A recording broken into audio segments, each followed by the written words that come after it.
तापर संस्कृत भाषार पिले उद्देश्य ए सब अध्याय पिले माने उभय थ्रु पिले पढ़िले ना नहीं आम मानक एथ्रु भी पढ़िले ओडिशा गवर्नमेंट हिसाब से भी पढ़िले ता सहित पिले जोड़ा उदय शंकर झा सर बही थिला तो सेथरु मध्ये पिला माने से विषय को देखिले ठीक अछि ता सहित किछि एक्स्ट्रा विषय विषय ऐड हेछि जेमति कि पिले ब्लूम्स कोन पिले वर्गीकरण टेक्सोनोमी ना नहीं किछि आयोग पिले संस्कृत आयोग ना नहीं रामकृष्ण आयोग ये सब किछि जिंस पिले मानकर सेतरे ऐड भी हेछि पिले ठीक अछि आउ बाकी किछि विषय पिले सेम भी हम मानकर थिला तो तापर हम मानको जो नेक्स्ट पिले टॉपिक रही छि हला काहे ना एबे कोन होछि कि पिले जो प्रश्न पत्र आसुछि तो उभय थ्रु पिले मिसिकरी पकुछि बुझला एतर भी प्रश्न आणुछि ता सहित किछि प्रश्न पिले से बहिरु भी आणुछि तो सेति पे हमको पिले दीटा जाकू तो गोटे तुलनात्मक ढंगी रे पिले ताकू पढियार अछि ठीक अछि हो चलो आज पिले माने हमरे ओडिसा गवर्नमेंट हिसाब रे पिले तापर जो नेक्स्ट जो टॉपिक अछि पिले शिक्षण कौशल ता ऊपर देखिबा तापर पुणी हम माने पिले से जो उदय शंकर झा सर बही अछि संस्कृत शिक्षण सेथुर मध्ये पिला माने देखिबा तो देखिला पिले तुमको पिले स्क्रीन शो करूछि ना आगे सर आगे सर हां ठीक अछि पिले हला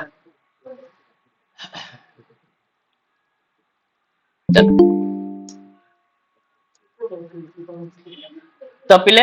एबे प्राय पिला कोन करछंती से जो तमनको मु जो गोटे पठेइतली पिले लिंक टे पठेइतली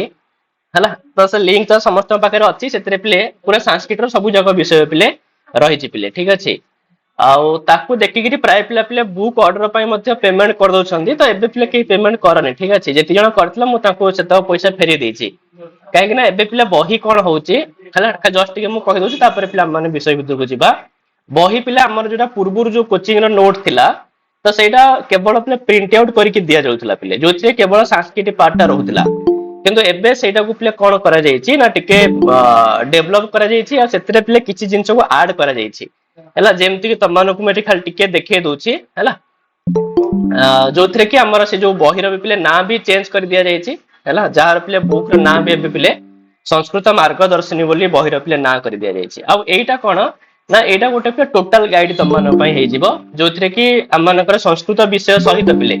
पेडागोजी रो मध्ये हमर जेतिकिटा पार्ट सेतरे अछि पिले हला तो सेतो जाक पार्ट पिले हमर एथरे रखा जायछि ता सहित पिले हमर आज पर्यंत जेतिकी वर्ष रो पिले प्रश्न हेछि पिले माने जेतिकिटा परीक्षा हमर हेछि आरएसटी विथ पिले ओ स्टेट रो मध्ये हला तो सबु जाकर प्रश्न पत्र तुमको एथरे मध्ये देखिबा को मिलि जो खाली प्रश्न न प्रश्न सहित उत्तर मध्ये पिले दे दिया जायछि तो सेति पय ए बहिटा टिके बड़ भी हे जिवो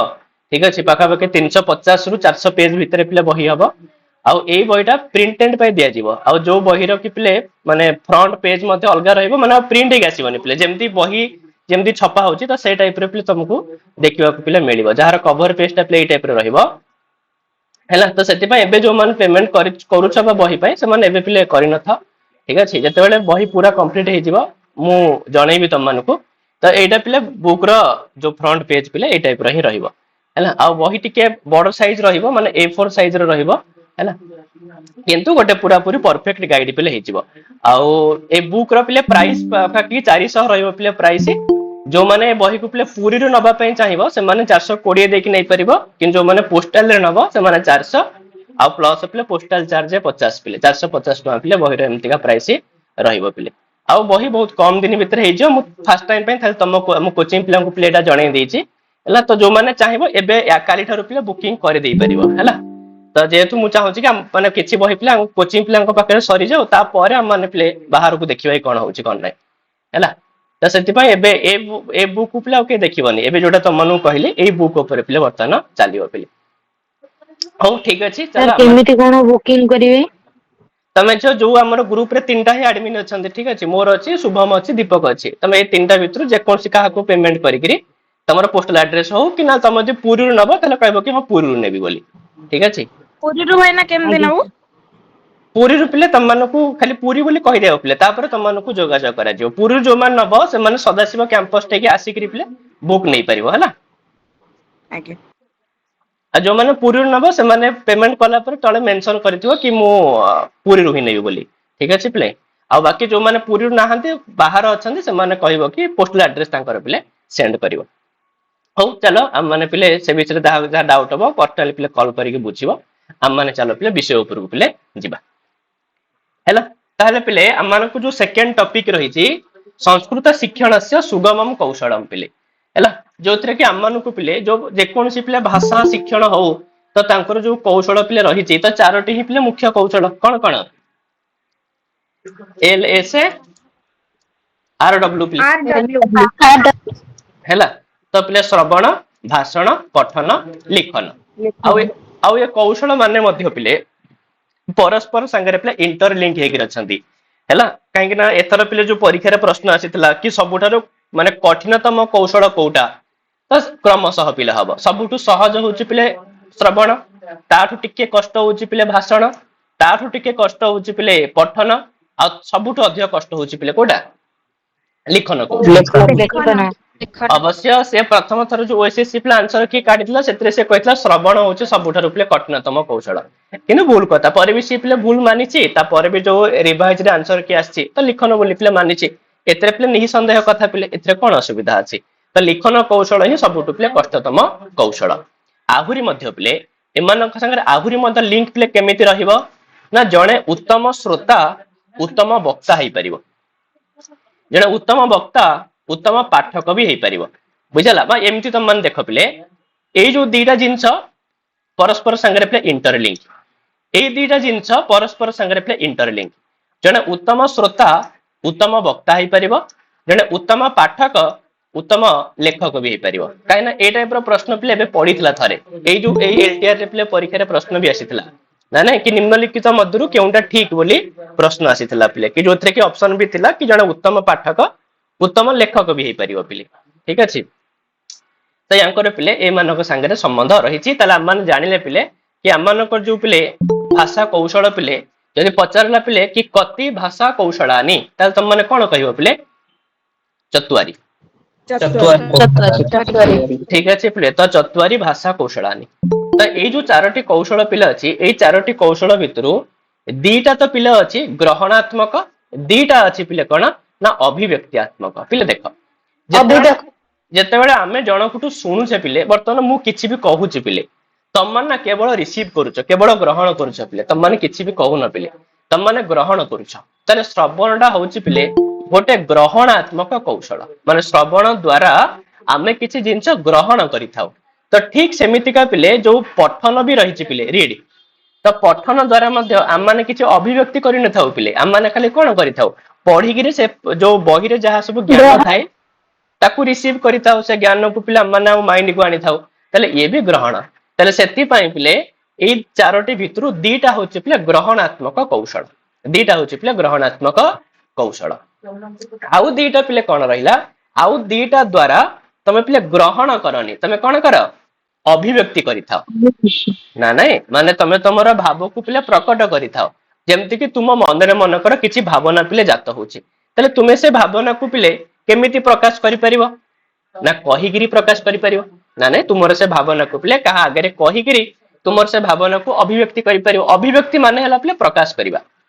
नहले तो पिले तमने लेखिकिरी भी प्रकाश करि परिबो नहले भी पिले तुमे लेखिकिरी भी प्रकाश करि परिबो तले सेति पई निजर भावना को अभिव्यक्ति करिबा पई दीटा कौशल पिले हम पाखरे अछि हमर कोन कथन बा जो भाषण आउ पिले लिखन ना नहीं आउ कोन तुमे पिले श्रवण द्वारा ना पठन द्वारा पिले अभिव्यक्ति करि परिबो ना श्रवण पठन द्वारा हम ग्रहण करि परिबा आ भाषण लिखन द्वारा पिले माने कोन करि परिबा अभिव्यक्ति करि परिबा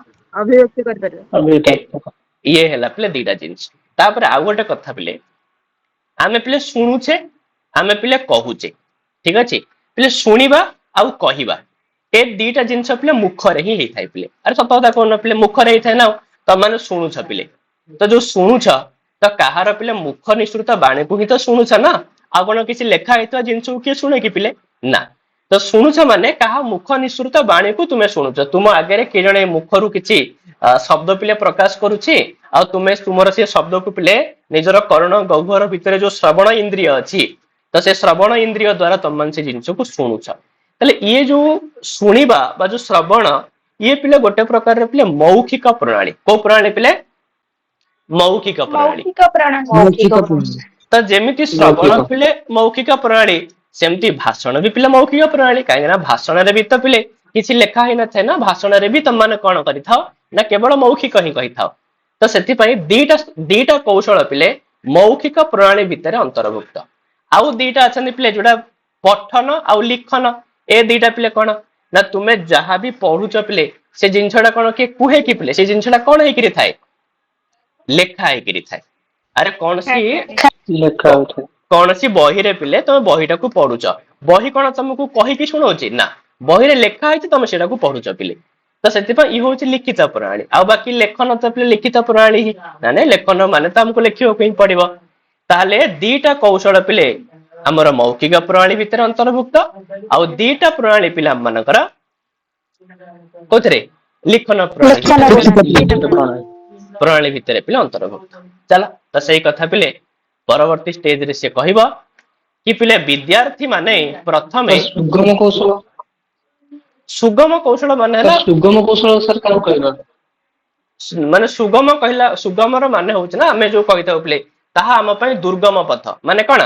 ଯୋଉ ଜାଗାକୁ ଯିବା କଷ୍ଟ ଅଟେ। ଆଉ ସୁଗମ ମାନେ ଯୋଉ ଯୋଉ ଯୋଉ ସ୍ଥାନକୁ ତୁମେ ଯାଇପାରିବ, ଯୋଉଟା ତୁମ ପାଇଁ ସହଜ ହେଲା। ତ ସଂସ୍କୃତ ଶିକ୍ଷଣର ସୁଗମ ଉପାୟ ତାକୁ ହିଁ ସୁଗମ କୌଶଳ ବୋଲି କୁହାଯାଉଛି। ବୁଝିପାରିଲ? ଏ କୌଶଳ ମାନଙ୍କ ପାଇଁ କେହି ଦୁର୍ଗମ କୌଶଳ ନୁହନ୍ତି ପିଲେ। ଦୁର୍ଗମ କୌଶଳ ମାନେ ଯୋଉ କୌଶଳକୁ ତୁମେ କେବେ ପ୍ରାପ୍ତ କରିପାରିବ ନାହିଁ। କିନ୍ତୁ ଆମର ଯୋଉ ସଂସ୍କୃତ ଶିକ୍ଷଣ ଯୋଉ 4ଟି କୌଶଳ ପିଲେ ଅଛି, ଇଏ ସୁଗମ ନା ଦୁର୍ଗମ? ସୁଗମ। ସୁଗମ କୌଶଳ। ବୁଝିପାରିଲ ସୁଗମ ପିଲେ? କୌଶଳ ସାର୍। କାହିଁକି ନା ସୁଗମର ପିଲେ ବିପରୀତ ଶବ୍ଦ କଣ? ଦୁର୍ଗମ। ଦୁର୍ଗମ। ଦୁର୍ଗମ। ଠିକ ଅଛି। ଦୁର୍ଗମ। ବାସ୍ ଏତିକିରୁ ତମେ ଅର୍ଥ ବୁଝିଯାଉଥିବ ପିଲେ। ତ ଦୁର୍ଗମ ଅର୍ଥ ଜାଣିଛ ପିଲେ କି ସେଟାକୁ ଯିବା ଦୁର୍ଗମ ଅଟେ, ମାନେ ଯୋଉଠି ଆମେ ପହଞ୍ଚି ପାରିବା ହିଁ ନାହିଁ। କିନ୍ତୁ ସେମିତି କଥା ନାହିଁ ପିଲେ, ମାନେ ସଂସ୍କୃତ ଶିକ୍ଷଣରେ ଯାହା ବି କୌଶଳ ଅଛି ସେ ସବୁ କିଛି ପିଲେ ମାନେ ପ୍ରାପ୍ତ କରାଯିବା ଯୋଗ୍ୟ କୌଶଳ। ସେଥିପାଇଁ ଆକୁ ପିଲେ ସୁଗମ କୌଶଳ ବୋଲି କହୁଛନ୍ତି। କିଛି କଥା ନାହିଁ, ବୁଝି ହବ ନା ଯିଏ ପଚାରୁଥିଲା? ଆଜ୍ଞା ସାର୍। ହଉ ଚାଲ ତାହେଲେ ପିଲେ ସେ କଣ କହିଲା ନା ବିଦ୍ୟାର୍ଥୀ ପିଲେ ପ୍ରଥମେ ପଠିତ ବିଷୟକୁ ଶ୍ରବଣ କରିବା ସହିତ ତାକୁ ପ୍ରୟୋଗ କରିବାର ସୁଗମ ଉପାୟକୁ ଶିକ୍ଷଣ କୌଶଳ ବୋଲି କୁହାଯାଏ। ତ ବିଦ୍ୟାର୍ଥୀ ପ୍ରଥମେ ପିଲେ କୌଣସି ବିଷୟକୁ ଶ୍ରବଣ କରେ, ପୁଣି ତାକୁ ପିଲେ ପ୍ରୟୋଗ କରେ। ତ ଏଇ ଯୋଉ ଉପାୟକୁ ପିଲେ ଆମେ ମାନେ ଶିକ୍ଷଣ କୌଶଳ ବୋଲି କହିଥାଉ। ଆଉ ଏଇ ଯୋଉ ଶିକ୍ଷଣ କୌଶଳକୁ ଆମେ ପିଲେ ଦୁଇ ଭାଗରେ ବିଭକ୍ତ କରିପାରିବା। ଗୋଟେ ହଉଛି ପିଲେ ଗ୍ରହଣାତ୍ମକ ଶିକ୍ଷଣ, ଗୋଟେ ହଉଛି ପିଲେ ଅଭିବ୍ୟକ୍ତିଆତ୍ମକ ଶିକ୍ଷଣ। ତମାନଙ୍କୁ ଯାହା ଯାହା ବୁଝେଇଲି ପିଲେ, ତ ଗ୍ରହଣାତ୍ମକ ଶିକ୍ଷଣ ହଉଛି ପିଲେ ଶ୍ରବଣ ଆଉ ପଠନ, ଏଇ ଦିଟା ଦ୍ଵାରା ଗ୍ରହଣ କରାଯାଇଥାଏ। ଆଉ ଅଭିବ୍ୟକ୍ତିଆତ୍ମକ ଶିକ୍ଷଣ ହଉଛି ପିଲେ ଭାଷଣ ଆଉ ଲିଖନ, ଏଇ ଦିଟା କୌଶଳ ଦ୍ଵାରା ପିଲା ମାନେ ଅଭିବ୍ୟକ୍ତି କରିଥାଉ ହେଲା। ତ ଠିକ ସେମିତିକା ଏଇ ଯୋଉ ଏମାନଙ୍କର ଶିକ୍ଷଣ ପ୍ରଣାଳୀ ମଧ୍ୟ ତାହା ବି ଦୁଇ ପ୍ରକାର ପିଲେ। ଗୋଟେ ହେଇଥାଏ ମୌଖିକ ପ୍ରଣାଳୀ, ଗୋଟେ ହେଇଥାଏ ପିଲେ ଲିଖିତ ପ୍ରଣାଳୀ। ଯୋଉଟା ମୌଖିକ ପ୍ରଣାଳୀ ଯାହାକି ପିଲେ ମୁଖ ଦ୍ଵାରା ହେଇଥାଏ। ତ ସେମିତିକା ଦିଟା ଅଛି, ଗୋଟେ ହଉଛି ପିଲେ ଶ୍ରବଣ, ଗୋଟେ ହଉଛି ପିଲେ ଭାଷଣ। କାହିଁକିନା ଏସବୁ ଜିନିଷ ପିଲେ ମୌଖିକ ହେଇଥାଏ, ଠିକ ଅଛି, ଓରାଲି ହେଇଥାଏ। ଆଉ ଯୋଉଗୁଡାକ ପିଲେ ଲିଖିତ ପ୍ରଣାଳୀ ଯୋଉଟା କି ରିଟର୍ନ ହେଇଥାଏ ପିଲେ, ସିଏ ହଉଛି ମଧ୍ୟ ଦିଟା ପିଲେ, ଗୋଟେ ପଠନ ଗୋଟେ ଲିଖନ। ଏ ଦିଟା ଜିନିଷ ପିଲେ ଲିଖିତ ପ୍ରଣାଳୀ ଦ୍ଵାରା ହିଁ ସମ୍ଭବ। ବୁଝିଗଲା ପିଲେ? ବେଳେ ବେଳେ ପରୀକ୍ଷାରେ ଏମିତି ମଧ୍ୟ ପ୍ରଶ୍ନ ପଚାରି ଦେଇପାରେ, ଦେଇଥିବ କିଛି ଗୋଟେ ପଚାରିଥିବ ପିଲେ କି କିମ୍ କୌଶଳମ୍ ଗ୍ରହଣାତ୍ମକମ୍ ମୌଖିକ ପ୍ରଣାଳୀ ଚ, ତାହେଲେ ପିଲେ କଣ କହିବ? କୋଉଟା ପିଲେ ଗ୍ରହଣାତ୍ମକ ଆଉ ମୌଖିକ? ଭାଷଣ। ଶ୍ରବଣ। ଭାଷଣ। ଶ୍ରବଣ। ଆରେ ଶ୍ରବଣ ପିଲେ ଗ୍ରହଣାତ୍ମକରେ ବି ଅଛି, ଶ୍ରବଣ ପିଲେ ମୌଖିକରେ ବି ଅଛି। ଯଦି ପଚାରିବ ପିଲେ କିମ୍ କୌଶଳମ୍ ଅଭିବ୍ୟକ୍ତିଆତ୍ମକମ୍ ଆଉ ଲିଖିତମ୍ ଚ, ତାହେଲେ ଲିଖନ।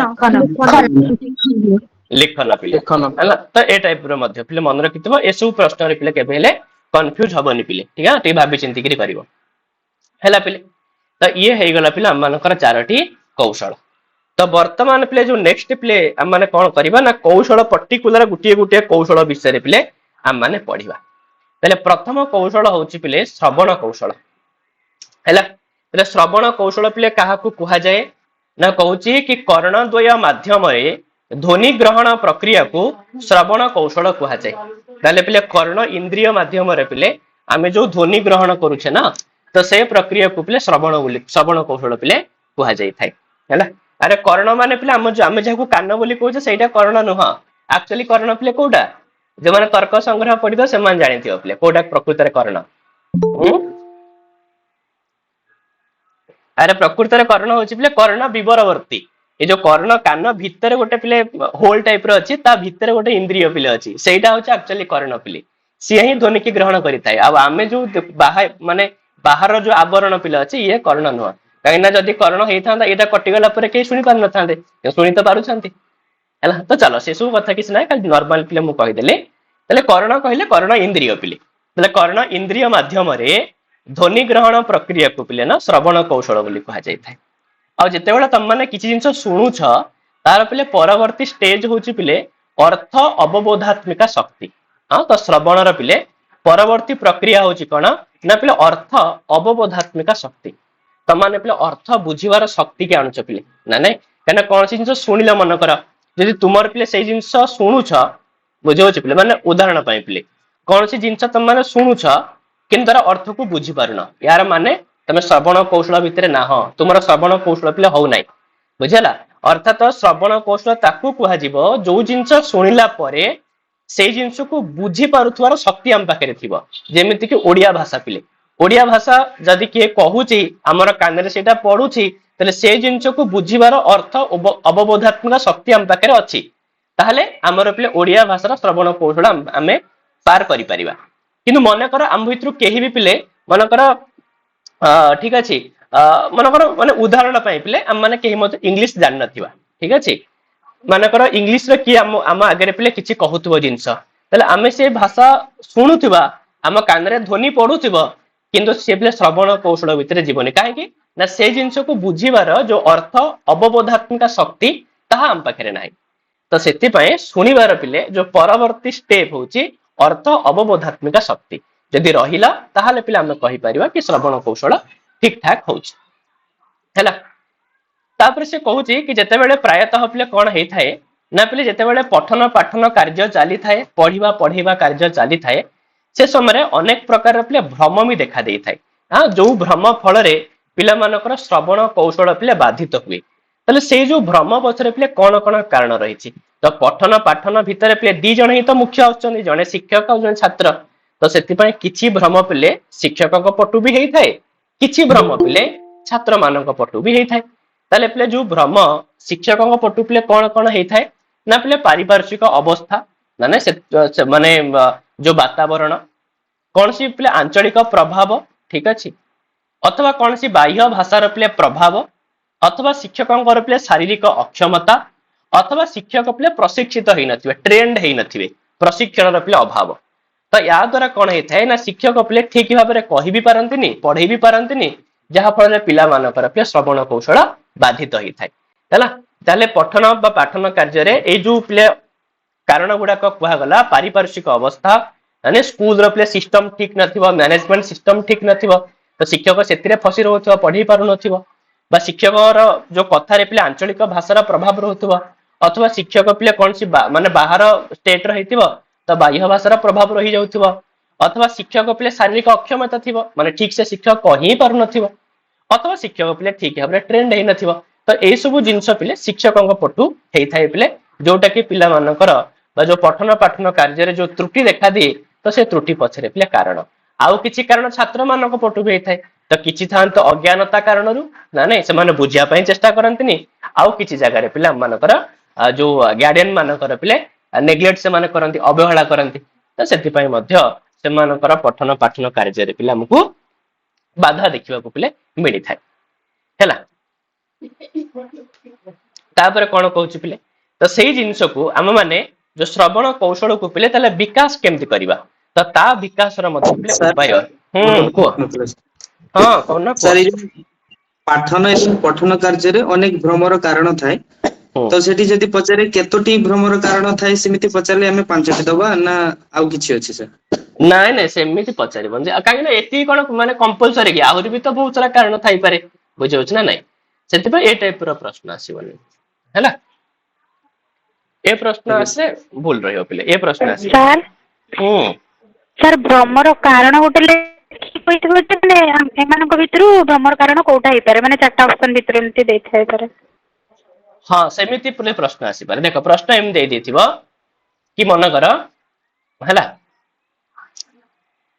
देथिबो कि पठन पाठन कार्ये ठीक अछि तब भ्रमस्य कारणं भवति बाह्य भाषायाः प्रभावः इति कारणं कस्य शिक्षकस्य छात्रस्य अभिभावकस्य विद्यालय कर्तृपक्षस्य ताले तुम माने कोन कहबो शिक्षकस्य बुझे अछि ए जिंस आसी पारे अथवा पिले पचार देथिबो कि परिवारस्य अवहेलनम इति कारणं कस्य ताले तुम माने कोन कहबो छात्रस्य छात्र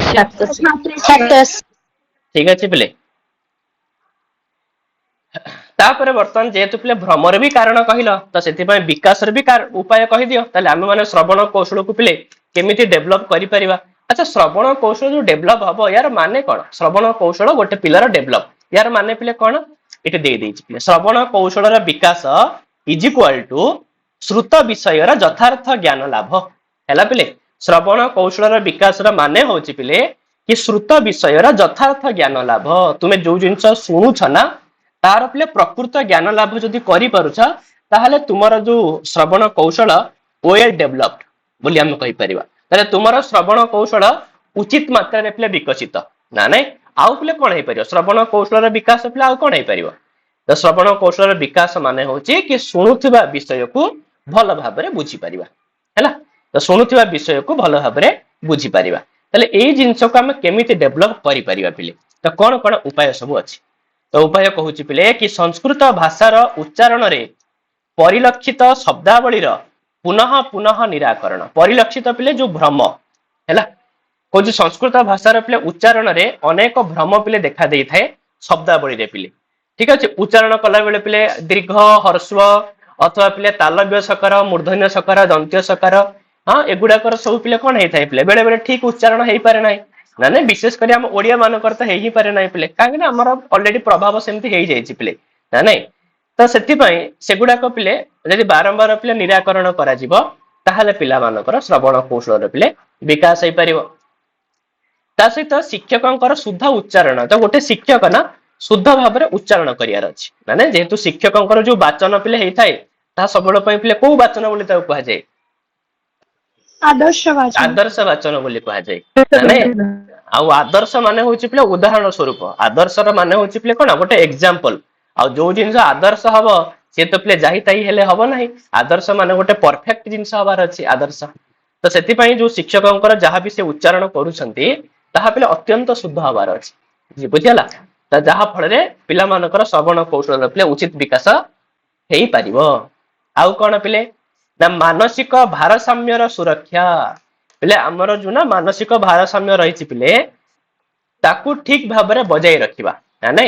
यदि मानसिक भारसाम्य हरई बसिबा शिक्षक हुंतु कि छात्र हुंतु ताहाले भी श्रवण कौशल पिले विकास हेई परिबो नै शिक्षक पिले मानसिक भारसाम्य हरई दिथिबो तो शिक्षक कोन कहथुबो कोन नै ताकू जणा ना नै एपटे पिला भी कोन सुनिथिबे पिला पिला मध्ये किछि बुझि पारु नथिबे अथवा पिला माने भी यदि पिले मानसिक भारसाम्य हरई बसिले तरे शिक्षक कहि चलथिबो ठीक भाबरे तो ये तो पिला गोटे को कथा चिंता करुथुवे ताहाले पिले श्रवण कौशल विकास हेई परिबो नै सेतिबे मानसिक भारसाम्यर सुरक्षा पिले मोस्ट इंपोर्टेंट ता सहित परिदर्शित भ्रमर संशोधन जदि कोनोसी भ्रम देखा देला ठीक अछि तबे ताकू संशोधन करियार अछि हला आसुतिबा भूल भटाकार पिले संशोधन करियार अछि ता सहित पिले बारंबार अभ्यास भी दरकार ठीक अछि एई जिंस को बारंबार पिले अभ्यास भी करिया पड़िबो ता सहित ध्वनि तत्व विषय रे यथोचित ज्ञानर आहरण आ वितरण जो ध्वनि तत्व रही पिले ध्वनि तत्व माने को जिंस पिले किपरि उच्चारण करा जिवो जो अकुह विसर्जनीयानाम कंठः इचु एषानाम तालु तो ए जो रही पिले एई वर्ण को एई जगह रे उच्चारण करिया कथा तो ये होची पिले ध्वनि तत्व केउंटा पिले महाप्राण केउंटा अल्प प्राण तो ए सबु माने विषय रो पिले सठिक ज्ञान पिले शिक्षक माने आहरण करिया दरकार आ पिला मानक आगे वितरण करिया दरकार बुझला ता सहित पिले जुक्ताक्षर पिले स्पष्ट भाव में उच्चारण विशेष भाव में जो सब जुक्ताक्षर पिला आसुची तो जुक्ताक्षर गुड़ा को स्पष्ट भाव में आ भल भाव में पिले उच्चारण कले ही पिला मानकर श्रवण कौशल पिले विकास हेई परिबो हला पिले तो ये रही पिले किछि श्रवण कौशल विकास पिले उपाय एगुड़ा टिके टिके पिले मन रखिबो हला तापर वर्तमान जो श्रवण कौशल अछि ताकू वर्तमान पिले विभक्त करा जिवो भाग करा जिवो कि श्रवण कौशल पिले केते प्रकार आ श्रवण कौशल पिले कौन कौन। तो प्रथम कथा से कहते पिले कि जो श्रवण कौशल रही तार पिले दुईटी हूँ पिले मुख्य अंग है। तो श्रवण कौशल पिले दुईटी मुख्य अंग रही पिले गोटे हूँ पिले सामान्य श्रवण है गोटे हूँ पिले चयनात्मक श्रवण बुझेगा पिले। तेरे मन रखियो श्रवण कौशल पिले दुईटी मुख्य अंग गोटे है पिले सामान्य श्रवण आ गोटे हूँ पिले कौन चयनात्मक श्रवण। तो एमान वार्ड रु तुम मैंने अर्थ बुझी पारुथ पिले सामान्य श्रवण माने नॉर्मली तुम्हें जहाँ भी किसी शुणुच पिले मु बर्तमान तुम मान कहूँ पिले तुम मैंने मोर प्रति कथा को शुणी शुणी जाऊच तो तुम मैंने सामान्य श्रवण पिले करुच। तो हुए तो तुम मान भितर कहीं पिले मन ध्यान पूर्वक भी शुणी थाई पारे ना नहीं। तो सेगुड़ा को पिला माने शांतचित्त श्रवण बा पिले एकाग्र श्रवण भी कहि परिबा। तो एकाग्र श्रवण हबनी शांतचित्त श्रवण पिले एकाग्र श्रवण हबा पई हेले तुमको आसिकरी मो पाखरे बसिବାକୁ पड़िबो बुझला। काहे मो पाखरे गुरु माने जो शिक्षकଙ୍କ पाखरे बसिकरी जहा सुना जीवो। हाँ आउ किछि थाई परंती जो माने पिले बाधाहीन श्रवण भी करि थाई परंती जो माने एमतिका रूम रे बसिथिबो जो रूम रे पिले कोन से कोलाहल नथिबो आराम से बसिकरी मो कथा सब सुनुथिबो बुझेला। तो ए सब जिंस पिले सामान्य श्रवण भितर अंतर्भुक्त होइथांती पढ़िबा पिले सामान्य श्रवण भितर के जाउछंती तांको विषय पढ़िबा। आ चयनात्मक श्रवण पिले चयन शब्द तो माने अर्थ ही बुझी पड़थो पिले चयन र माने कोन बाछिबा पिले ना नहीं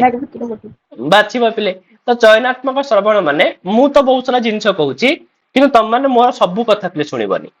मो कथा भितर जो कथा तुमको भल लागिबो पिले ठीक अच्छे तुम्हें केवल से जिनस को ही भल से मन ध्यान देकर शुणुछ ताले सी हूँ पिले चयनात्मक श्रवण। तो यही भाव में श्रवण पिले दीटा अंग रही गोटे रही सामान्य श्रवण गोटे हूँ पिले चयनात्मक श्रवण। ताले प्रथमे से पिले सामान्य श्रवण विषय कहते कि पिले भाषा विषयक श्रवण को सामान्य श्रवण बोली कह जाए पिले नॉर्मली आम माने भाषा को शुणुछे ये हूँ पिले सामान्य श्रवण। आउ यही सामान्य श्रवण पिले पांच प्रकार कौन कौन पिले पांच प्रकार ना पिले पर्याप्त श्रवण शांतचित्त श्रवण एकाग्र श्रवण अनौपचारिक श्रवण आउ पिले बाधाहीन श्रवण। एमान वार्ड रू भी तुम मैंने पिले बुझी ही पारुथुव पिले देख पिले पिले पर्याप्त पर्याप्त तुम मैंने केते बेले कुह तुम मानक मनकर खाद्य पिले बढ़ा चली तुम मानकर पेट पूरी गला हाँ तुम मैंने कौन कुह पिले पर्याप्त बोली शब्द व्यवहार कर ना नहीं बस एतिकी। तो ये भी जो पर्याप्त ना पिले पर्याप्त मान हूँ पिले जिते अत्यधिक हो जाए जिते तुम्हें अत्यधिक मात्रा माने बहुत सारा विषय को तुम मैंने श्रवण कर से कौ श्रवण कह पिले पर्याप्त श्रवण माने माने माने कौन सी गोटे गीत को तुम एते थर पिले शुणी जे तुम पूरा माइंड रे फीडिंग हो जाए तुम्हें से जो गीतर पिले कौ भाया श्रवण कल पर्याप्त श्रवण। तो जिते गोटे विषय को माने बहुत थर बारंबार पिले श्रवण करें पर्याप्त श्रवण। सेमती पिले शांतचित्त श्रवण ए वार्ड रू भी तुम मैंने बुझी पारुथुव पिले शांतचित्त ना शांत चित्त पिले नॉर्मली अर्थ कौन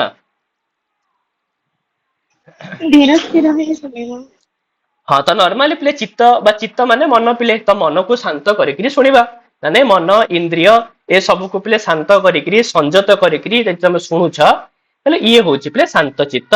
श्रवण। आउ ताले एकाग्र श्रवण पिले कौन ताले कुह कुह शांतचित्त और एकाग्र भितर पिले कौन पार्थक्य सर शांत चित्तरे गुरुଙ୍କ ଠାରୁ ଦୂରରେ ରହି ଇନ୍ଦ୍ରିୟ କୁ ସଂୟମ କରିକି ଶୁଣିବ ଆଉ ଏକାଗ୍ରରେ ଗୁରୁଙ୍କ ପାଖରେ ବସିକି ଏକାଗ୍ର ହେଇକି ଶୁଣିବ। हाँ ठीक है ये तुम तो डेफिनेशन कहीदेल मैं नॉर्मली भी तुम मैंने पिले शांतचित्त माने शब्द आउ पिले एकाग्र शब्द दीटा भितर कौन पार्थक्य पिले जानी पारुछ देख पिले शांत चित्तर माने होची ना केवल पिले मन को शांत करवा पिले ठीक अच्छे केवल मन इंद्रिय को पिले शांत करवा। आ जो एकाग्र माने होची पिले कि तुम माने माने मन को शांत करिवो तो करिवो किंतु तुम मानकर नजर पिले गोटे जगार ना केंद्रीभूत हब ना नहीं जमती आम मैंने कही से एकाग्र नयन रे देखी रही यार माने हाँ ध्यान पिले करते ब्रह्म को पिला माने एकाग्र ये साक्षात्कार करिथाउ एकाग्र माने होची तुम सामने जे कहूची ना वक्ता पिले सी तुम सामने थिबा दरकार आ तुमे ना ताकू पूरा चाहि रहिथिबो पिले ठीक अछि चाहि रही कि ताठु जिंस को सुनुथुबो ये होची पिले एकाग्र श्रवण आ शांतचित्त श्रवण रे तो नॉर्मली कोठी भी पिले शांत होई परियो तो मनकर घरे किछि जिंस सुनुछ जेमते कि एबे वर्तमान तो मो कथा सुनुछ तो शांत चित्त है कि मते सुनी पार पिले किंतु एकाग्र श्रवण हबनी काहे कि हबनी कारण तम माने मते पिले देखि पारुना माने जदि मु मोर वीडियो को ऑन करबी ताहाल हुए तो पिले एकाग्र श्रवण हेई पारे बुझल एही हला शांत चित्त और एकाग्र भितर टिके डिफरेंस पिले कुह जियो कुह सर एकाग्र श्रवण भितर शांत चित्त श्रवण हेई परिबे किंतु शांत चित्त रे एकाग्र श्रवण हेई परिबे हेई परिबो नै बहुत बढ़िया कथा छ ठीक हैला ठीक कथा बुझियाला पिले तले पर्याप्त श्रवण शांत चित्त श्रवण एकाग्र श्रवण अनौपचारिक वर्ड भी तुम माने बुझी पारुथो पिले गोटे हला औपचारिक गोटे हला पिले अनौपचारिक औपचारिक रे माने होची तुम मानकर पाठ्य विषय केंद्र विषयगत अनौपचारिक रे माने होची पिले जोटा तुमरा विषय रे नथिबो किंतु विषय को सपोर्ट करूथबो किंतु विषय रे पिले सहाय्य करूथबो ठीक अछि माने किछि एम्ति जिंस थिबो जेमति कि जोटा तममानक विषय रे नथिबो किंतु विषय को पिले बुझौथिबो जेमति पिले मु आजी 10म क्लास रे पिले पिला मानकु पढौथिली राघवंकर लंका यात्रा अनुकूल विषय पिले 10म क्लास रे गोटे ये अछि पिले तो जेतेबेले तांको मु पढौथिली से समय मु कोनसी विषय पढिया पूर्वरु तार पिले पूरा इतिहास कहि करी मु पढाई तो सेठी मु उपेंद्र भंजकर पूरा परिचय देली पिले ठीक अछि मते उपेंद्र भंजकर खाली परिचय दा पे पिले 3-4टा क्लास लागि जाउची बुझला तो ए सब विषय तांकर विषय बहिर्भूत विषय रे नाही पिले विषय रे खाली उपेंद्र भंजक जस्ट टिके परिचय देथिले मते काम होई जाइथांदा किंतु जो मु पिले बाहर विषय देली अवश्य विषय बहिर्भूत किंतु तांकर विषय को पिले कोन करिवो सहाय्य करिवो सेमानकर ज्ञान र स्तर को मध्ये पिले कोन करिवो वृद्धि भी करिवो बुझौछ ना नाही तले ये होले अनौपचारिक श्रवण जेतेबेले हम माने पाठ्य विषय वस्तु तो बाहर र किछि जिंस को भी सुनी थाउ पिले ताकू हम माने पिले अनौपचारिक श्रवण बोली कहि थाउ आ बाकी बाधाहीन श्रवण एटा पिले परिवेश संगे पिले जोड़ी हेगिरि अछि बाधाहीन माने एमितिका परिवेश जो परिवेश रे कि पिले सुनिबारे कोनोसी प्रकार र कोन हो नथिबो बाधा सृष्टि पिले हो नथिबो तो से भलिया पिले जदि स्थान रे बसिकरी केही सुनुछि तो ताकू हम माने पिले बाधाहीन श्रवण बोली कहि परिबा तो चलो वर्तमान एमानक डेफिनेशन पिले देखि नबा कोन कहउचंती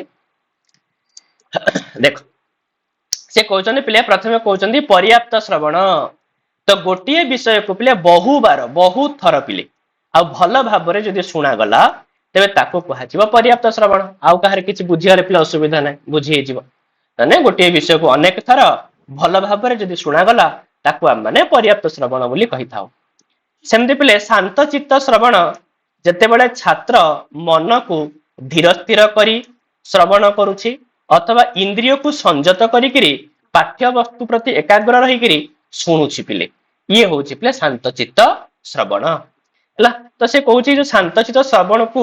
माने इंडिकेट कला भलिया गोटे सुक्तिटी अछि पिले कह जाय पिले श्रद्धावान लभते ज्ञानम एटा पिले कोठु आछि गीता रू पिले आछि ना नै माने जेमति श्रद्धावान देख तम माने पिले गोटे जिंस प्रति केते बळे श्रद्धा पिले रखिबो तो जो जिंस प्रति तुमरा श्रद्धा अछि से जिंस को तुमे निहाती भाव रे पिले धीर स्थिर होई करी सुनिबो पिले तो सेति पई ए जो सेंटेंस टी अछि बा जो सुक्ति टी दिया जायछि पिले श्रद्धावान लभते ज्ञानम तो एई जिंसडा पिले शांतचित श्रवण को पिले इंडिकेट करूछि सेति पई परीक्षा रे प्रश्न भी आसी थाए पिले कि श्रद्धावान लभते ज्ञानम इति किम श्रवणम ठीक अछि लक्षी करोति बा किम श्रवणम पुष्टि करोति तले कोन कहबो शांतचित्त हैला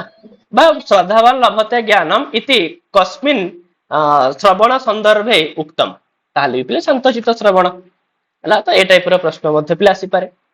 तापरे पिले एकाग्र श्रवण कोन कहूछि पिले एकाग्र श्रवण रो प्रथम जिंस से कहि रखुछि पिले शिक्षकंकर सम्मुख रे बसी हैला तो शिक्षकंकर सम्मुख रे बसी मन को पिले चंचल न करी इंद्रिय को पिले शांत करी जहा श्रवण करा जाए ताहा को पिले एकाग्र श्रवण बोली कहा जाय थाए हैला तो जेमति पिले गोटे सुनता ताकू इंडिकेट कला बलिया सुक्तिटी अछि संकल्प प्रभवान कामान त्यक्त्वा ठीक अछि संकल्प प्रभवान माने बुझो पिले संकल्प कहले जो मनर पिले भावना तो मनर भावना रु पिले जो सब काम जात हुए अन्य जिंस प्रति तो से सब को त्याग करिकरी जदि आमे पिले यार पूरा श्लोक पिले कार मन जे संकल्प प्रभवान कामान त्यक्त्वा सर्वान् विशेषतः ग्रामं विनियम्य समन्ततः विनियम्य विनियमे समन्तता समता। हाँ ହେଲା ତ ସବୁ ଆଡୁ ପିଲେ ସମସ୍ତ ମାନେ ସବୁ ପ୍ରକାରର ପିଲେ ଯୋଉ କାମ ରହିଛି ସବୁ କାମକୁ ପିଲେ ତ୍ୟାଗ କରିକିରି ଯଦି ପିଲା ମାନେ ଗୁରୁଙ୍କ ପାଖରେ ବସିକିରି ଏକାଗ୍ର ହେଇକି ଶୁଣୁଛେ ତାହେଲେ ସିଏ ହଉଛି ପିଲେ ଆମ ମାନଙ୍କର ଏକାଗ୍ର ଶ୍ରବଣ ହେଲା। ତ ଏକାଗ୍ର ଶ୍ରବଣ ଯୋଉଠି ବି ଯଦି ପରୀକ୍ଷାରେ ଆସିଲା ଏ ପିଲେ ସେ ଗୁରୁ ହୋ ସମ୍ମୁଖେ ଉପବିଶ୍ୟ ଏଇଭଳିଆ ୱାର୍ଡ ପିଲେ ଦେଇଥିବ ସିଏ ଠିକ ଅଛି। ଚାଲ ଅଥବା ପିଲେ ଗୁରୁ ହୋ ପୁରତଃ ଉପବିଶ୍ୟ କିଛି ବି ଏମିତି ୱାର୍ଡ ପିଲେ ତମକୁ ଦେଖିବାକୁ ମିଳିବ ପିଲେ। ଚାଲ ତାପରେ କଣ କହୁଛନ୍ତି ପିଲେ ଶ୍ଲୋକଟା କେଉଁଠି ଆସିଛି? ଇଏ ବି ଗୀତା ଝିଅ ଆରେ ପିଲେ ଇଏ ବି ଗୀତାରୁ ଆସିଛି ନା ନାଇଁ ସଂକଳ୍ପ ପ୍ରଭବାନ କାମାନ ଗୀତାରୁ ହିଁ ଆସିଛି ପିଲା ଆଜ୍ଞା ଠିକ ଆଜ୍ଞା ଅଛି ସାର୍ ଗୀତା। ଗୀତାରୁ ବି ଆସିଛି ହେଲା। ଏଇଟା ଗୀତାରୁ ଆସିଛି ପିଲେ କୋଉ ଅଧ୍ୟାୟ କିନା ଦ୍ୱିତୀୟ ଅଧ୍ୟାୟ ତ ନୁହଁ ବୋଧେ ଏଇଟା କୋଉ ଅଧ୍ୟାୟ ପିଲେ ହେଇଥିବ ଆଉ କିନ୍ତୁ ଗୀତାରୁ ଆସିଛି ପିଲେ ହେଲା। ଚାଲ ସସୁଖମ ଆପ୍ନୋତି ନ କାମ କାମି ଏଇ ଯୋଉଥିରେ ଅଛି ପିଲେ। ତାପରେ ପିଲେ କହୁଛନ୍ତି ଅନୌପଚାରିକ ଶ୍ରବଣ ପିଲେ ଅନୌପଚାରିକ ଶ୍ରବଣ କଣ ନା ପିଲେ ନିର୍ଦ୍ଦିଷ୍ଟ ବିଷୟ ବହିର୍ଭୂତ ବିଷୟ କେନ୍ଦ୍ରିତ ନୁହଁ ପିଲେ ବିଷୟ ବହିର୍ଭୂତ କିନ୍ତୁ ପାଠ୍ୟ ବିଷୟ ସମ୍ବନ୍ଧ କିନ୍ତୁ ବିଷୟ ବହିର୍ଭୂତ ସିନା ପିଲେ କିନ୍ତୁ ପାଠ୍ୟ ବିଷୟ ସାଙ୍ଗରେ ତାର ସମ୍ବନ୍ଧ ଥିବ ଠିକ ଅଛି ପାଠ୍ୟ ବିଷୟ ସାଙ୍ଗରେ ପିଲେ ତାର ରିଲେସନ ଥିବ ପିଲେ ଠିକ ଅଛି। ତ ସେଭଳିଆ ବିଷୟକୁ ଗ୍ରହଣ କରିବା ଦ୍ଵାରା ହୁଏ କଣ ନା ଛାତ୍ରର ଯୋଉ ପିଲେ ଜ୍ଞାନ ସୀମା ରହିଛି ତାହା ପିଲେ ବିସ୍ତୃତ ହେଇଥାଏ ବଢିଥାଏ ପିଲେ ଆଉ ତାହାକୁ ଯଦି ପିଲାଟିଏ ପିଲେ ଶ୍ରଦ୍ଧା ଆଉ ଜିଜ୍ଞାସା ପୂର୍ବକ ଶୁଣୁଛି ତାହେଲେ ତାକୁ ପିଲା ମାନେ ଅନୌପଚାରିକ ଶ୍ରବଣ ବୋଲି କହିବା ହେଲା। ଚାଲ ତାପରେ ପିଲେ ବାଧାହୀନ ଶ୍ରବଣ ତାହେଲେ ବାଧାହୀନ ଶ୍ରବଣ ହଉଛି ପିଲେ ଶବ୍ଦ ପ୍ରଦୂଷଣ ନଥିବା ଯୋଉ ଜାଗାରେ ପିଲେ ଶବ୍ଦ ପ୍ରଦୂଷଣ ନଥିବ ଠିକ ଅଛି ନଏଜ ପଲ୍ୟୁସନ ପିଲେ ନଥିବ ଠିକ ଅଛି ନଏଜ ପଲ୍ୟୁସନ ଫ୍ରି ଆଉ କୌଣସି ଶ୍ରେଣୀରେ ବସି ଛାତ୍ରଟିଏ ଯଦି ପ୍ରତ୍ୟକ୍ଷ ଭାବରେ ଯାହା ଶ୍ରବଣ କରୁଛି ତେବେ ତାହାକୁ ପିଲେ ବାଧାହୀନ ଶ୍ରବଣ ବୋଲି କୁହାଯିବ ହେଲା ପିଲେ। ତାହେଲେ ଏମିତିକା ଶ୍ରେଣୀ ଗୃହ ହେଇଥିବ ଯୋଉଠି ପିଲେ ଶବ୍ଦ ପ୍ରଦୂଷଣ କିଛି ନଥିବ ହଁ ଆରାମସେ ବସିକିରି ପିଲେ ଶୁଣି ପାରୁଥିବ ବିଷୟକୁ ତାକୁ ପିଲେ ବାଧାହୀନ ଶ୍ରବଣ ବୋଲି କୁହାଯିବ। ମାନେ ଯଦି ପୁରୀରେ ପିଲେ ଯୋଉ ଦିଟା କଲେଜ ଅଛି ସଦାଶିବ କଲେଜ ଆଉ ଜଗନ୍ନାଥ ୟୁନିଭର୍ସିଟି ଏ ଦିଟା ଭିତରୁ ଜଗନ୍ନାଥ ୟୁନିଭର୍ସିଟି ହଉଛି ପିଲେ ବାଧାହୀନ ଶ୍ରବଣର ଉଦାହରଣ ହେଇପାରିବ ସଦାଶିବ କଲେଜ ନୁହଁ ସଦାଶିବ କଲେଜରେ କେବେ ହେଲେ ପିଲେ ବାଧାହୀନ ପରିବେଶ ତମକୁ ଦେଖିବାକୁ ମିଳିବ ନାହିଁ କାହିଁକିନା ସେଇ ପାଖରେ ଯାଇଛି ମେନ ରୋଡ ନା ନାଇଁ ସେୟା କି ନାଇଁ ପିଲେ ଆଜ୍ଞା ସାର୍। ହେଲା କିନ୍ତୁ ଜଗନ୍ନାଥ ୟୁନିଭର୍ସିଟି ପିଲେ ପୁରା କୋଉ ମାନେ ଘଞ୍ଚ ଜଙ୍ଗଲ ଭିତରେ କରାଯାଇଛି ପିଲେ ହଁ ସେଠି ପିଲେ କୌଣସି ପ୍ରକାରର ଶବ୍ଦ ପ୍ରଦୂଷଣ ନାହିଁ ହେଲା। ତ ୟାକୁ ମଧ୍ୟ ଶବ୍ଦ ପ୍ରଦୂଷଣକୁ ମଧ୍ୟ ପିଲେ ଗୋଟେ ଇଣ୍ଡିକେଟ କଲା ଭଳିଆ ଗୋଟେ ସୂକ୍ତି ପିଲେ କାୟେନ ମନସା ବୁଦ୍ଧ୍ୟା ହେଲା ପୁରା ଶ୍ଲୋକ ପିଲେ କୁହ ଯାହାର ମନେ ଅଛି कायेन मनसा बुद्ध्या केवलै इन्द्रियैरपि योगिनः कर्म कुर्वन्ति सङ्गत् त्यक्तात्मशुद्धये। ହଁ ସଙ୍ଗମ ତେକ୍ତୁଆ ଆତ୍ମଶୁଦ୍ଧ ଏ ତ ଆତ୍ମଶୁଦ୍ଧି ପାଇଁ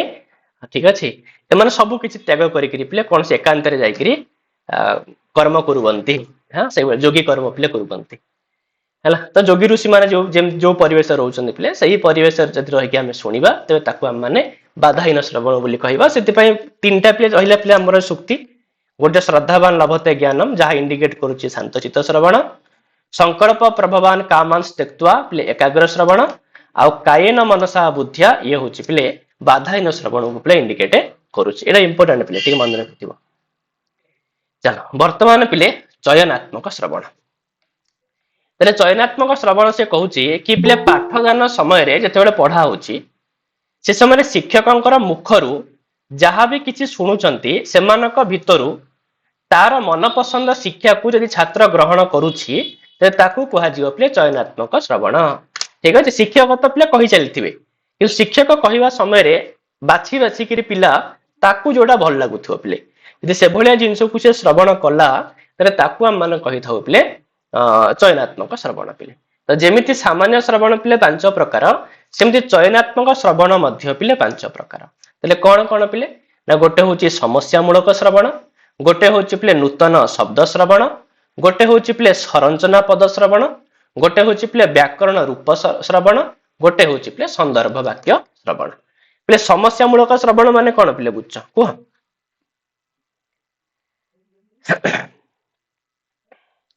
ଆରେ ଏଇ ଶବ୍ଦରୁ ତ କିଛି ଜିନିଷ ବୁଝିପାରୁଥିବ ନା ପିଲେ ସମସ୍ୟାମୂଳକ ଶ୍ରବଣ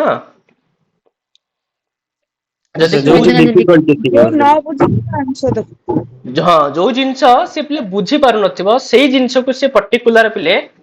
ଶୁଣିବା ପାଇଁ ପିଲେ ଚେଷ୍ଟା କରୁଥିବ ଠିକ ଅଛି। ସେଇ ଜିନିଷକୁ ପିଲେ ଯଦି ସେ ଶୁଣିଲା ମନ ଧ୍ୟାନ ଦେଇକିରି ତାହେଲେ ତାକୁ ପିଲା ମାନେ କଣ କହିବା ନା ସମସ୍ୟା ମୂଳକ ଶ୍ରବଣ ବୋଲି କହିବା। ଆଉ ନୂତନ ଶବ୍ଦ ଶ୍ରବଣରେ ପିଲେ ନୂତନ ଶବ୍ଦର କିଛି ମାନେ ନୂଆ ଶବ୍ଦର କିଛି ଶିକ୍ଷଣ କରୁଥିଲା ବେଳେ ନୂଆ ଶବ୍ଦ ପିଲେ କଣ ବୁଝୁଛ କୁହ? ଯେମିତି କି ଗୋଟେ 6th କ୍ଲାସ ର ପିଲା ଅଛି ପିଲେ, ଠିକ ଅଛି, ଆଉ ଗୋଟେ 10th କ୍ଲାସ ର ବହି ଅଛି, ତ 10th କ୍ଲାସ ବହିରେ କିଛି ଏମିତି ବି ୱାର୍ଡ ଥିବ ଯୋଉ ୱାର୍ଡ ପିଲେ ଗୋଟେ 6th କ୍ଲାସ ର ପିଲା ପାଇଁ ପିଲେ କଣ ହେଇଥିବ ନୂତନ ଶବ୍ଦ ହେଇଥିବ ନା ନାଇଁ, ତା ପାଇଁ ସେଟା ନୂଆ ହେଇଥିବ। କିନ୍ତୁ ସେଭଳିଆ ଶବ୍ଦ ଯଦି ଶିକ୍ଷକ ବ୍ୟବହାର କରୁଛି ତାହେଲେ ସେଇ ଶବ୍ଦ ପ୍ରତି ଯଦି ଛାତ୍ରଟିଏ ପିଲେ ମନ ଧ୍ୟାନ ଦେଇକି ଶୁଣିଲା ତାହେଲେ ତାକୁ ପିଲା ମାନେ କହିବା ନୂତନ ଶବ୍ଦ ଶ୍ରବଣ। ଆଉ ସରଞ୍ଚନା ପଦ ଶ୍ରବଣ ପିଲେ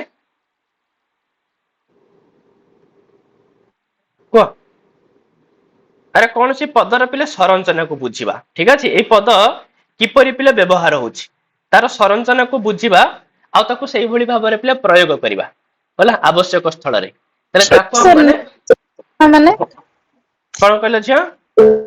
ସାର୍ କନଷ୍ଟ୍ରକ୍ସନ ନା ସରଞ୍ଚନା ମାନେ? ହଁ କନଷ୍ଟ୍ରକ୍ସନ ଠିକ ହେଲା। ତ ସେଇ ଜିନିଷକୁ ଆମେ ମାନେ ସରଞ୍ଚନା ପଦ ଶ୍ରବଣ କରିଥାଉ। ଆଉ ବ୍ୟାକରଣ ରୂପ ଶ୍ରବଣ ମାନେ ପିଲେ ବ୍ୟାକରଣ ନ ପଢିକିରି ତାର ରୂପ ଅନୁସାରେ ପିଲେ ଆମ ମାନେ ତାକୁ କଣ କରିବା ବ୍ୟବହାର କରିବା ପିଲେ। ଯେମିତି କି ଆମ ମାନେ ପିଲେ ମନେକର ରାମ ରାମ ରାମ ଜାଣିଲେ ପିଲେ, ଠିକ ଅଛି,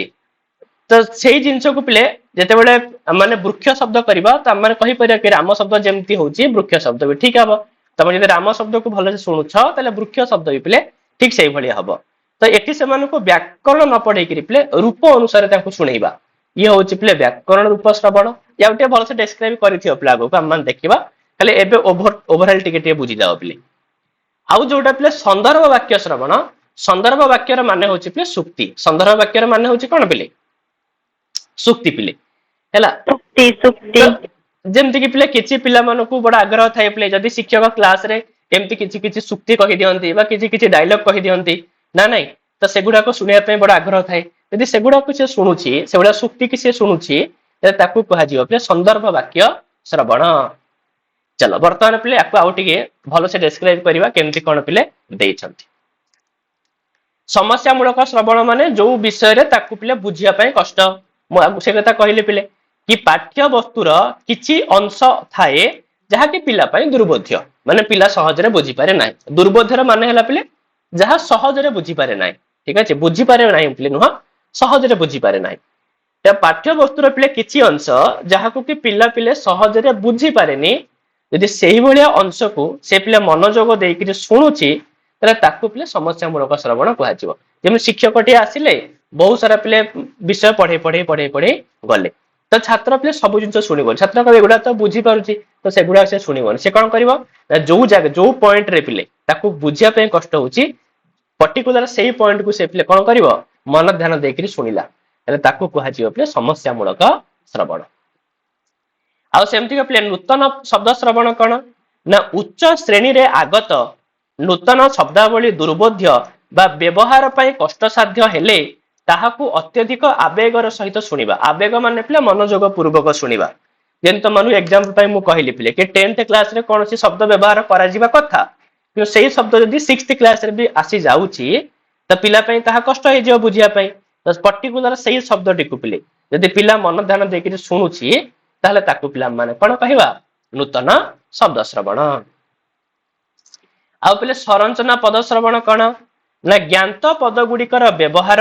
ଓ ପଦ ବ୍ୟାକୃତି ପ୍ରତି ଲକ୍ଷ୍ୟ କରି ସ୍ଥଳ ବିଶେଷରେ ତଦନୁରୂପ ନୂତନ ପଦ ରଚନା। ତ କିଛି ଦେଖ ପିଲାଟିଏ ଦେଖିଲା ହେଲା କି ଯୋଉ ଜିନିଷ ସେ ଜାଣିଛି ପିଲେ ଯୋଉ ଶବ୍ଦ ଯୋଉ ପଦ ସେ ଜାଣିଛି ହେଲା ତାକୁ ବ୍ୟବହାର ବି କରୁଛି, ବୁଝି ହଉଛି ପିଲେ। ତ ସେଇ ଟାଇପ ର ଜିନିଷ ଯଦି ଅନ୍ୟ କୌଣସି ଜାଗାରେ ମନେକର ତାକୁ ପ୍ରୟୋଗ କରିବା ପାଇଁ ପଡିଲା ହେଲା, ତାହେଲେ ସେଇ ଜିନିଷକୁ ସେ ପିଲା ପର୍ଟିକୁଲାର କଣ କରିବ ଯଦି ଶୁଣିଲା ତାହେଲେ ତାକୁ ପିଲା କୁହାଯିବ ନୂତନ ପଦ ରଚନା। ଚାଲ ତମମାନେ ଟିକେ କନଫ୍ୟୁଜ ହଉଥିବ, ମୁଁ ଆଉ ଟିକେ ଉଦାହରଣ ଦେଇକି ପିଲା କ୍ଲିୟର କରିଦଉଛି। ଯେମିତି କି ପିଲେ କିଛି ପିଲାମାନେ ଥାଆନ୍ତି ଯୋଉମାନେ ପିଲା ଭାଷଣ ଦେବା ପାଇଁ ବଡ ଆଗ୍ରହ ଥାନ୍ତି। ସେମାନେ ଡିବେଟ ଇତ୍ୟାଦି ହଉ ବା ହଁ ବାଦ ବିବାଦ ହଉ ଏଗୁଡାକରେ ତାଙ୍କୁ ଭାଗ ନେବା ପାଇଁ ବହୁତ ବଢିଆ ଲାଗେ। ତ ସେମାନେ କଣ କରନ୍ତି ପିଲେ ସେମାନେ କିଛି ଜିନିଷ ତ ଘୋଷି ଘାସିକିରି ମନେ ରଖିଥାନ୍ତି ନା ନାଇଁ, ଯେମିତି ଷ୍ଟାର୍ଟିଂ କଲା ବେଳେ ପିଲେ ସମ୍ମାନୀୟ ସଭାପତି ମହୋଦୟ ଏମିତି କଣ କଣ ସବୁ ପିଲେ କୁହନ୍ତି, ଠିକ ଅଛି। ତ ଏଇ ଜାଗାରେ କଣ ହେଇଛି ପିଲେ ସେ ଏତିକି ଜିନିଷ ଜାଣିଛି ଭଲ ଭାବରେ ସେ ଯେତେବେଳେ ଭାଷଣ ଦଉଛି ଏ ଜିନିଷକୁ ସେ ପିଲେ ପ୍ରୟୋଗ କରୁଛି କିନ୍ତୁ ହଠାତ୍ ସେ ପିଲେ ଆଉ ଗୋଟେ କୌଣସି ଷ୍ଟେଜରେ ପିଲେ ବସିଛି ସେ ସମୟରେ ଜଣେ ଆଉ ଟିକେ ପିଲେ ଜ୍ଞାନୀ ଗୁଣୀ ଲୋକ ସେ ବି ଭାଷଣ ଦେଲା ବେଳେ ପିଲେ ପିଲେ ଆଉ କିଛି ୱାର୍ଡ ସେ ବ୍ୟବହାର କରୁଛନ୍ତି ନା ବରେଣ୍ୟଃ ସଭାସଦଃ ଠିକ ଅଛି ଅତ୍ର ଉପସ୍ଥିତଃ ସର୍ବେ ବିଦ୍ୱାଂସଃ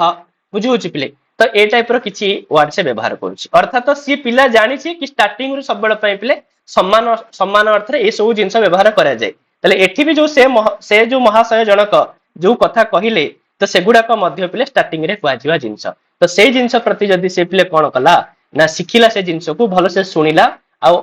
କିଛି ଜାଗାରେ ସେ ତାକୁ ପ୍ରୟୋଗ ବି କଲା ତାହେଲେ ଆମମାନେ ତାକୁ କଣ କହିପାରିବା ପିଲେ କି ସରଞ୍ଚନା ପଦ ଶ୍ରବଣ ସେଥିପାଇଁ ସେ କଣ କହିଲା ପିଲେ ନା ଜାଣିଥିବା ପଦ ଗୁଡିକର ବ୍ୟବହାର ଆଉ ତାର ଯୋଉ ପଦ ବ୍ୟାକୃତି ମାନେ ତାର ସରଞ୍ଚନା ପିଲେ ୟାକୁ ଲକ୍ଷ୍ୟ କରିକିରି ଯଦି ସ୍ଥଳ ବିଶେଷରେ ସେଇ ଭଳିଆ କିଛି ନୂତନ ପଦ ପିଲେ ସେ ବ୍ୟବହାର କରୁଛି ତାହେଲେ ତାକୁ କୁହାଯିବ ପିଲେ ସରଞ୍ଚନା ପଦ ଶ୍ରବଣ ଚାଲ ତାପରେ ପିଲେ ସେ କହୁଛି ବ୍ୟାକରଣ ରୂପ ଶ୍ରବଣ ତ ପିଲେ ବ୍ୟାକରଣ ରୂପ ଶ୍ରବଣ କଣ ନା ପ୍ରତ୍ୟେକଟି ଜିନିଷ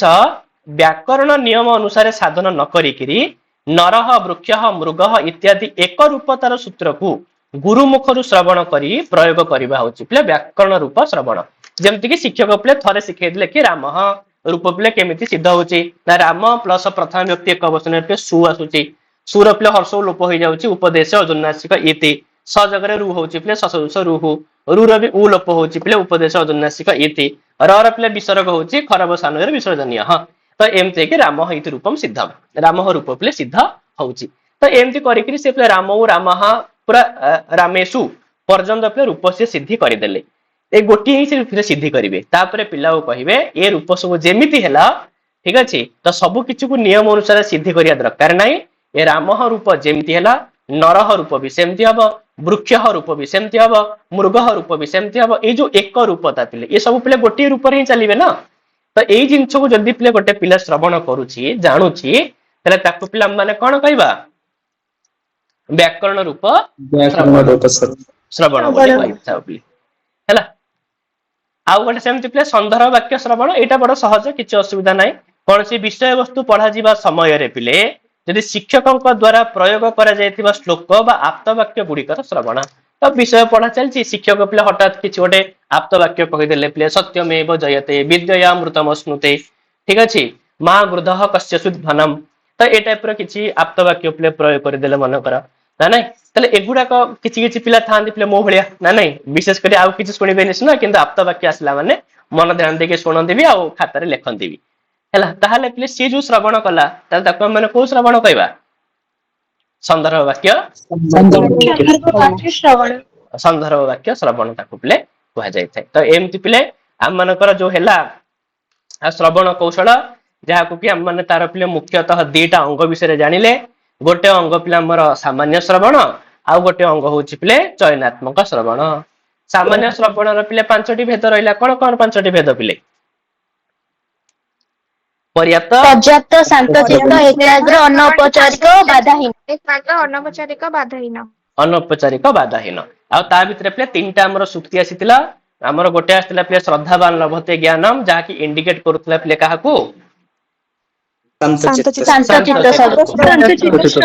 ତା ସହିତ ଆଉ ଗୋଟେ ଆସିଥିଲା ପିଲେ ସଂକଳ୍ପ ପ୍ରଭବାନ କାମାନ ତ୍ୟକ୍ତ୍ୱା ସେଇଟା ଇଣ୍ଡିକେଟ କରିଥିଲା ପିଲେ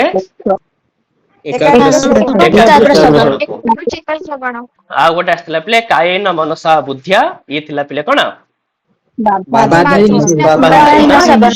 ଶ୍ରବଣକୁ ହେଲା ତା ସହିତ ପିଲେ ତମ ମାନେ ଚୟନାତ୍ମକ ଶ୍ରବଣ ମଧ୍ୟ ପିଲେ ଆମେ ଜାଣିଲେ ଚୟନାତ୍ମକ ଶ୍ରବଣ ମଧ୍ୟ ପିଲେ 5 ପ୍ରକାର ନା ନାଇଁ ଗୋଟେ ହେଲା ପିଲେ ସମସ୍ୟା ମୂଳକ ତାପରେ ନୂତନ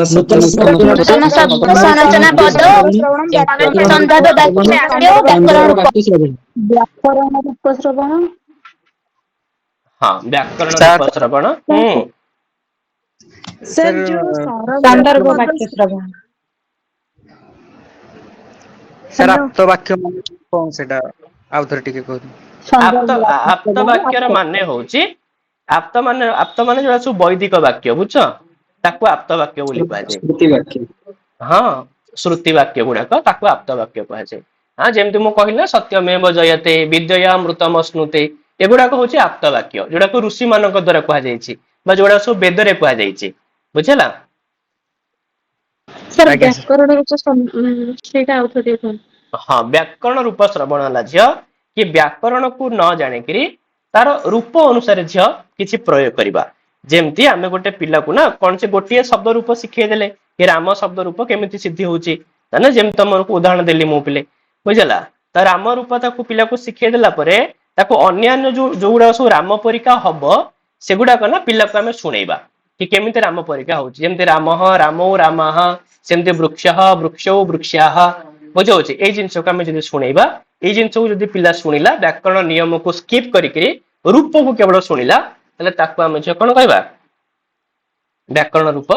श्रवण व्याकरण रूप श्रवण माने व्याकरण को शुणा जीवनी व्याकरण क्या शुणा जीव रूप को शुणा जीव रूप ठीक अच्छे सर हम्म सर जो संरचना पद श्रवण रे आमे नूतन शब्द नेकी से वाक्य करबा ना जो शब्दटा ज्ञात थिबो ताकू नेकी आमे वाक्य करबा। नहीं नहीं जो शब्द ज्ञात थिबो कि से देख जो शब्द ज्ञात अच्छी झील तार संरचना तुम्हें जानिछ ठीक अच्छे जमी मुझे कहली कि सामान्य सभापति महोदय यार संरचना तुम्हें जानिछ कि यही जिनसटा आम मैंने कौन भी भाषण स्टार्टिंग रू व्यवहार करिथाउ ये है तार संरचना जोड़ा कि से जानिछि यार संरचना जेतेबेले सही संरचना अन्य कौन सी जगह अन्य शब्द रे प्रयोग होची तो सही शब्द जो शुणिला झील ताकू कह संरचना पद श्रवण बुझला सी संरचना जानिथिबो कौन सी जिनसर संरचना से जानिथिबो ए जिनस कोठी व्यवहार होची जेतेबेले सही संरचना रे कौन से आउ गोटे नुआ जिनस पळै आसुची सेही जिनसटा को जो शुणिबा होची संरचना पद श्रवण बुझि परिबो। आज्ञा सर माने पिला को पद जणा नाही कोन जणा अछि संरचना जणा अछि अरे पिले पिलाटा को कोन जणा अछि संरचना जणा अछि किंतु पिला को पिले पद जणा नाही पिला जानिछि कि सामान्य सभापति महोदय यार संरचना होची ये कौन सी भाषण स्टार्टिंग रू व्यवहार हुए तो से एतिकी आउ ए संरचना से कौन ए शब्द को ही जानिछि किंतु एही संरचना रे जेतेबेले अन्य जणे पिले वयोज्येष्ठ व्यक्ति व्यवहार करूछन्ती वरेण्यः सभासदः ना नहीं उपस्थितः विद्वांसः ठीक अछि तो सेतेबेले सी माने संरचना जानिथिला कि से पद जान नथिला तो सेही जो संरचना रे आसुथिबा पद को से श्रवण कला सेति पय तार ना होची जो संरचना पद श्रवण बुझि पारिबो केथरा ना नहीं। आज्ञा सर। हां सर एकाग्र श्रवणटा टिके एकाग्र श्रवण श्रवण पर हला झियो एकाग्र श्रवण शांतचित्त श्रवण भितरे कॉमन जिंस हला मन को शांत करिकरी इंद्रिय को संयत करिकरी ए दिटा कॉमन जिंस किंतु एकाग्र श्रवण रे गोटिए झियो रहइबो स्पेसिफिक कोन गुरु को आगरे बसिकरी बुझिला। आज्ञा सर। हौ आउ पिला माने पुन नेक्स्ट क्लास रे प्ले भाषण कौशल ठारू प्ले आरंभ करिबा काली की प्ले तमानो को प्ले एई टाइम रे मॉक टेस्ट प्ले पठेई दिया जिवो त माने मॉक टेस्ट काली प्ले पहर दिन दि दिन ये रहिबो पहर सोमवार ठारू पिला माने पुनी एठु आरंभ करिया प्ले हला। सर जो माने पोस्टल ले बही मगेबे सेटा केते टका शांतचित्त पोस्टल रे श्रवण खाली 50 टका एक्स्ट्रा जो 400 टका बहिर प्राइस या 50 टका एक्स्ट्रा पोस्टल पाए। आगे सुनाई हां हां कोन जे कहउतला पुआ किएटा पचारुथला कोनटा प्रश्न एकाग्र श्रवण और शांतचित्त श्रवण भितर डिफरेंस जो कहली सर डिफरेंस जो खाली एतिकी शांतचित्त श्रवण हो कि एकाग्र श्रवण हो उभय थरे जे मन को शांत करिया को पड़िबो इंद्रिय को संयत करिया को पड़िबो डिफरेंस खाली एतिकी जे शांतचित्त रे कोन ना तमे गुरु को सामने रे बसी भी थाई पारो न भी बसी थाई पारो ठीक अछि किंतु एकाग्र श्रवण रे तुमको कोन करिया को पड़िबो गुरु को सामने रे बसीबाटा कंपलसरी